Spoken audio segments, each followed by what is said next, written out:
sejahtera bagi kita semua. Assalamualaikum warahmatullahi wabarakatuh.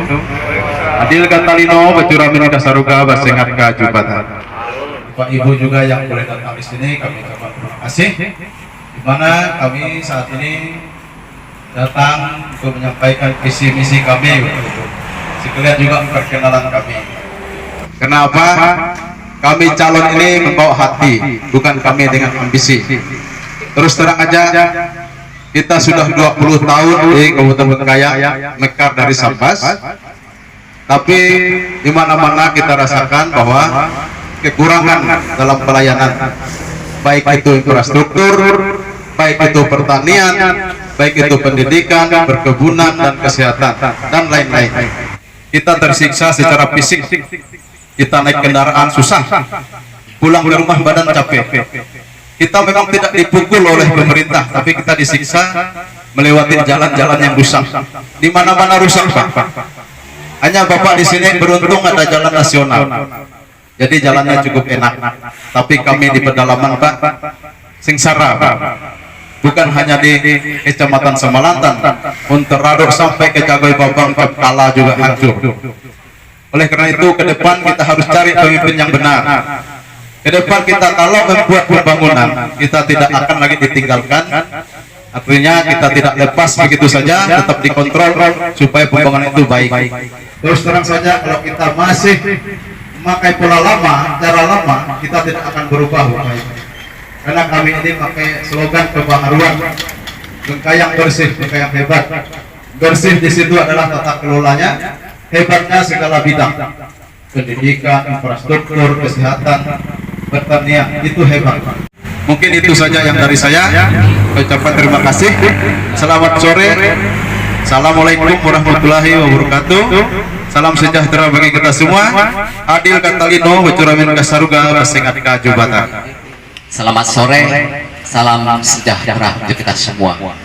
Adil Katalino Bacuramin Kasaruga Basengat Ka Jubatan. Assalamualaikum warahmatullahi wabarakatuh.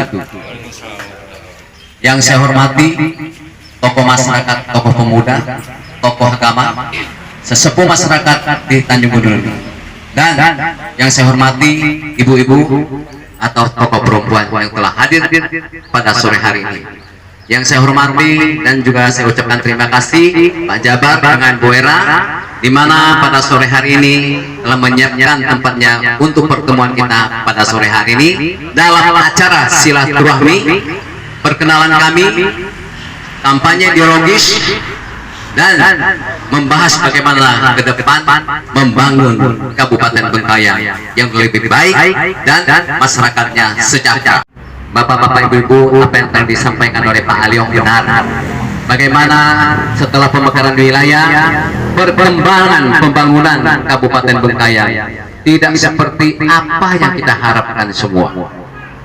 Ketika saya baksos juga pernah di sini, di segala pelosok Kabupaten Bengkayang. Kita di Kabupaten Bengkayang ada 17 kecamatan, 2 kelurahan, dan 122 desa. Itu sudah kami lalui 100 lebih desa. Kami mendengarkan keluhan masyarakat tentang pertanian, tentang perkebunan, tentang juga pendidikan dan kesehatan, air bersih, nelayan. Itulah yang membuat kami terpanggil. Saya ingin menyampaikan kepada bapak-bapak, ibu-ibu, saya murni seorang pengusaha. Saya bukan dari partai politik, saya juga bukan politikus, dan saya juga dulu tidak pernah berpikir mencalonkan diri sebagai anggota DPR. Kenapa? Karena saya nilai masyarakat kita, pemuda-pemuda kita sudah banyak yang mampu, juga calon bupatinya. Saya semuanya sudah mampu. Silakan pemuda-pemuda kita, generasi muda kita, membangun daerah kita ke depan yang lebih baik. Karena saya sadar generasi muda kita lebih energik dan produktif. Itu yang kami harapkan. Akan tetapi dalam perjalanan selama 20 tahun, apa yang terjadi? Kita tahu semua tentang Kabupaten Bengkayang.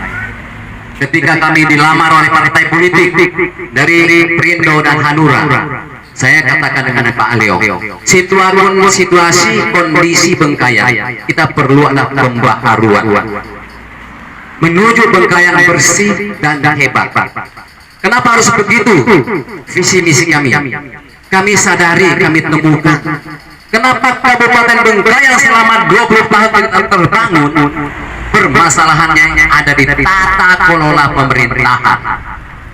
Tata kelola pemerintahan adalah urat nadi pembangunan daerah. Makanya kalau kami dipercaya oleh masyarakat Kabupaten Bengkayang, kami akan merekrut kepala dinas sesuai dengan backgroundnya, pendidikannya, dan basicnya. Kenapa ini harus kita lakukan?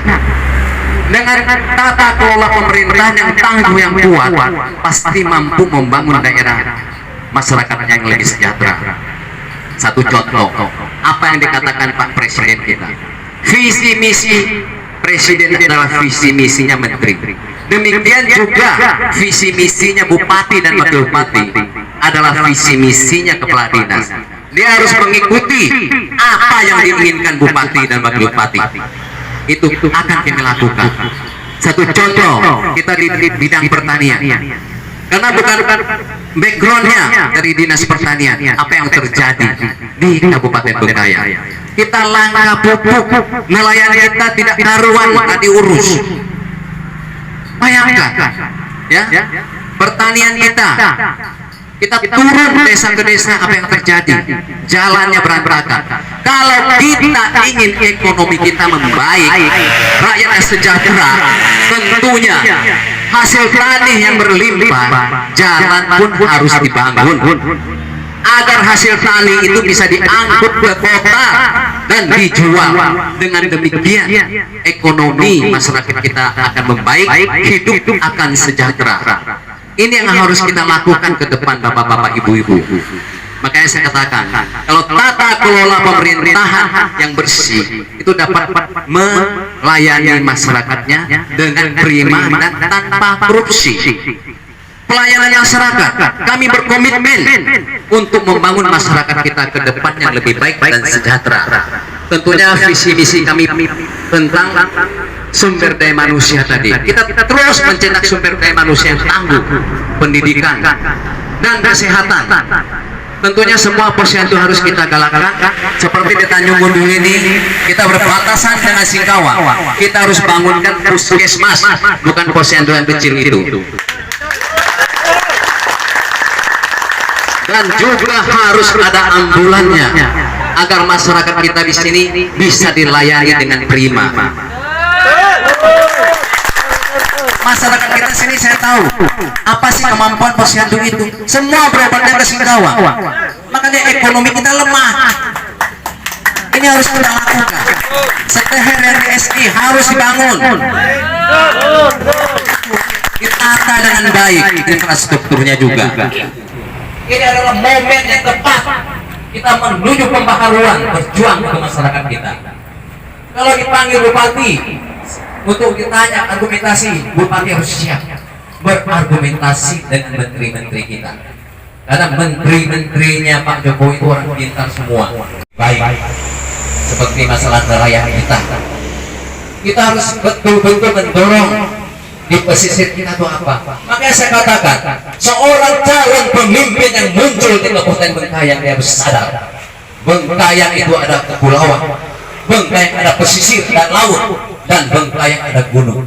Makanya saya katakan, kalau kami dipercaya pelayanan administrasi terhadap masyarakat kita di Sungai Raya, Kepulauan Sungai Raya, kita akan bangunkan kantor pelayanan terpadu, kantor satu pintu, agar saudara-saudara kita di sini mau bikin KTP, akte dan segala macam cukup di sini saja. Kita tidak perlu lagi ke Bengkayang jauh. Seorang pemimpin itu harus berkomitmen. Apa komitmennya? Membangun rakyat, melayani rakyat. Bupati harus sadar, tanpa tangan rakyat tidak mungkin dia terpilih. Dengan jari rakyat itulah dia jadi bupati. Makanya jadi bupati jangan sombong. Dia harus sering turun ke lapangan, mendengarkan keluhan masyarakatnya. Apa yang mau dibangun? Makanya saya katakan, kita tetap kalau dipercaya kita membangun Bengkayang mulai dari desa ke kota, bukan dari kota ke desa. Kota sudah terbangun dan sudah dinikmati, di desa yang perlu. Seperti hari ini kalau kita kalau bertemu bangun desa, kita undang itu kepala desa, RT, kadus, tokoh masyarakat kita. Kita tanyakan apa yang diperlukan di sini, apa yang dibutuhkan masyarakat di sini, apa keluhannya, itu yang dibangunkan. Kami tidak akan membedakan suku dan agama. Kami mengutamakan kompetensi, kemampuan siapapun dia, agama apapun, suku apapun dia punya kemampuan. Kita rekrut sebagai kepala dinas.